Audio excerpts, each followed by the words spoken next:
मिस्र की राजधानी काहिरा में जश्न की तस्वीर है ये।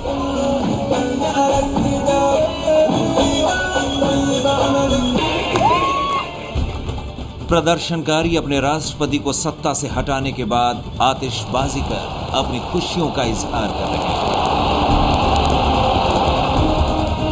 मिस्र की सेना ने देश के राष्ट्रपति मोहम्मद मुर्सी से सत्ता छीन ली है और संविधान को निलंबित कर दिया है। मिस्र के सेना प्रमुख जनरल अब्दुल फतह अल सीसी ने कहा है कि मुख्य न्यायाधीश अगले राष्ट्रपति और संसद का चुनाव होने तक अंतरिम सरकार का कामकाज देखेंगे। राष्ट्रपति मोहम्मद मुर्सी और उनकी सत्ताधारी पार्टी मुस्लिम ब्रदरहुड ने सेना की कार्रवाई को तख्ता पलट का नाम दिया है।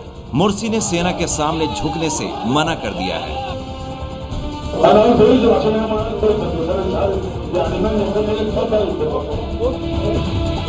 सेना ने राजधानी काहिरा समेत देश के सभी प्रमुख इलाकों में टैंक तैनात कर दिए हैं और साथ ही हेलीकॉप्टरों के जरिए निगरानी रखी जा रही है। सेना ने अपने रोड मैप में मिस्री जनता की मांग पर जल्द चुनाव कराने का वादा किया है।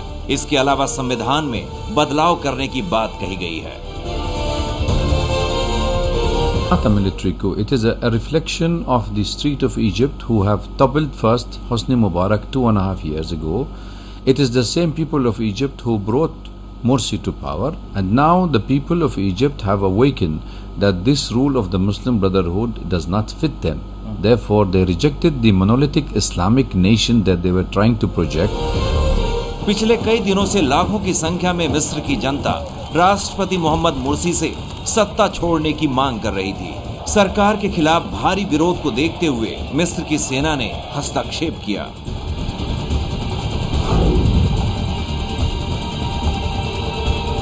राष्ट्रपति मुर्सी के विरोधियों का कहना है कि वो और उनकी मुस्लिम ब्रदरहुड पार्टी देश पर इस्लामी एजेंडा थोप रहे हैं, इसलिए उन्हें इस्तीफा दे देना चाहिए।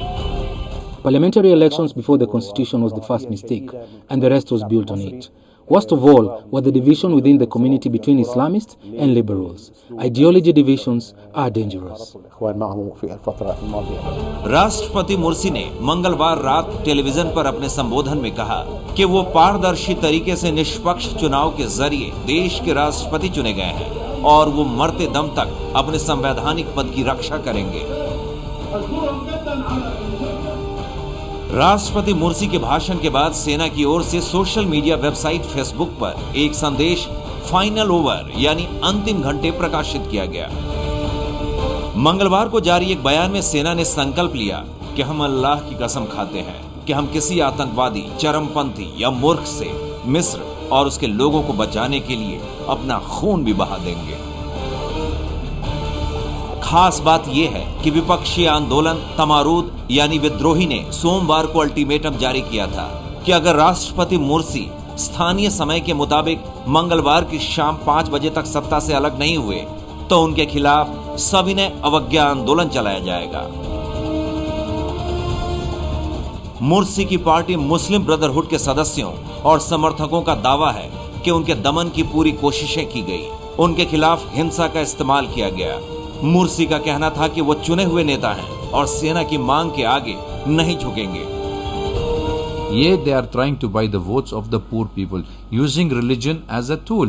तो इसलिए वहाँ पर ये जो अभी तक आया था, आप समझ लो 85 साल के बाद ये Muslim Brotherhood came to the power, ये कुर्सी मिला। अभी तक कुर्सी उनका मिला था, वह पूरा 1 साल बिल्कुल पूरा देश खराब कर दिया था। इसलिए वहां पर इजिप्शियन वो नफरत हो गया था, रिजेक्शन हो गया था। हम लोग नहीं मांग रहे, हमको वापस करना चाहिए। इसका जो हमारा लीडर है, जो हमारा राष्ट्रपति है, उनकी जो हमारा सबको इजिप्शियन के अंदर एक अम्ब्रेला लेने, ना उनके लिए सिर्फ मुस्लिम ब्रदरहुड। राष्ट्रपति मोहम्मद मुर्सी के समर्थक इकट्ठे हैं, जबकि 10,000 हजार मुर्सी विरोधी तहरीर चौक पर जश्न मना रहे हैं।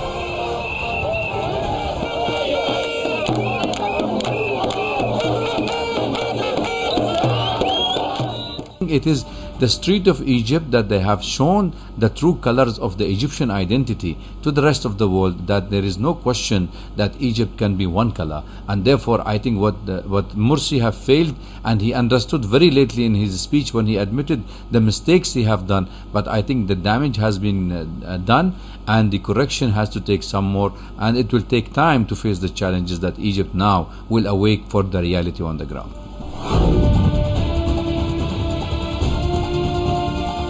ये तस्वीर 2011 की है। मिस्र की राजधानी काहिरा के तहरीर स्क्वायर पर लाखों की संख्या में लोग जुटे थे।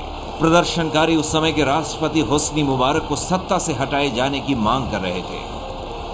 तहरीर चौक पर आज धरने प्रदर्शन का विद्रोहियों का 17वां दिन है और रोज नए लोग अब जुट रहे हैं। जैसे ये खबरें आई थी कि इनकी जो शक्ति है कम होती जा रही है, अब नए लोग आ रहे हैं। नए लोगों का स्वागत कुछ इस अंदाज में होता है और इन सब का जो नए लोग होते हैं उनसे भी यही उम्मीद की जाती है कि उसी एकता का, उसी जज्बे का, उसी उत्साह का वो प्रदर्शन करेंगे जैसा कि पुराने लोग कर रहे हैं जो अंदर मौजूद है।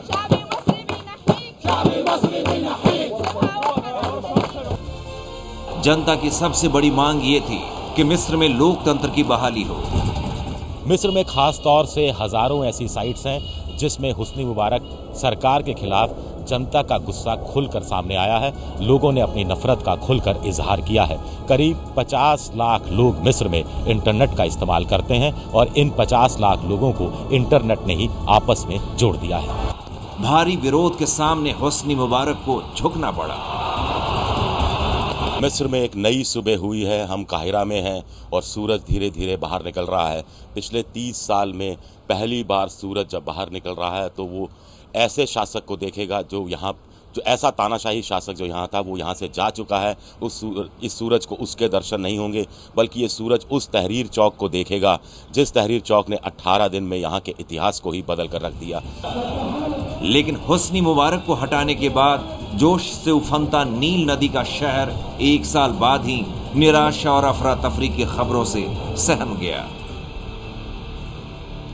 मिस्र की सत्ता से मुबारक की विदाई पर मिस्र वासियों को लगा था कि वो एक नए युग की दहलीज पर है, जहां से ज्यादा आजादी, अधिकार और सबके लिए पर्याप्त रोटी का रास्ता खुलेगा। पर ऐसा नहीं हुआ। जानकारों का कहना है कि ट्यूनीशिया की तरह संविधान सभा बनाने की बजाय सेना और इस्लामी ताकतों ने संसदीय चुनावों के लिए मिस्र में दबाव बनाया। मिस्र वासी भी उनके कहने में आ गए और मार्च 2011 में हुए जनमत संग्रह में चुनाव के लिए हां कह दी। मिस्र ने लोकतंत्र के कदमों को जाने बगैर ही उसके साथ नाचना शुरू कर दिया। उस पर और बुरा ये हुआ कि जल्दबाजी में हुए चुनावों ने समाज को इस्लामी और धर्मनिरपेक्ष धड़े में बांट दिया। तब से यही बंटवारा और ध्रुवीकरण मिस्र की राजनीति पर हावी है। मुस्लिम ब्रदरहुड की राजनीतिक शाखा the freedom and justice party को 2011 के आखिर में हुए चुनावों में 50% से ज्यादा वोट मिले। चुनाव के 6 महीने बाद इस पार्टी के मोहम्मद मुर्सी को देश का पहला नागरिक राष्ट्रपति चुना गया और उन्होंने शुरुआत से ही धर्म को एजेंडे में सबसे ऊपर रखा।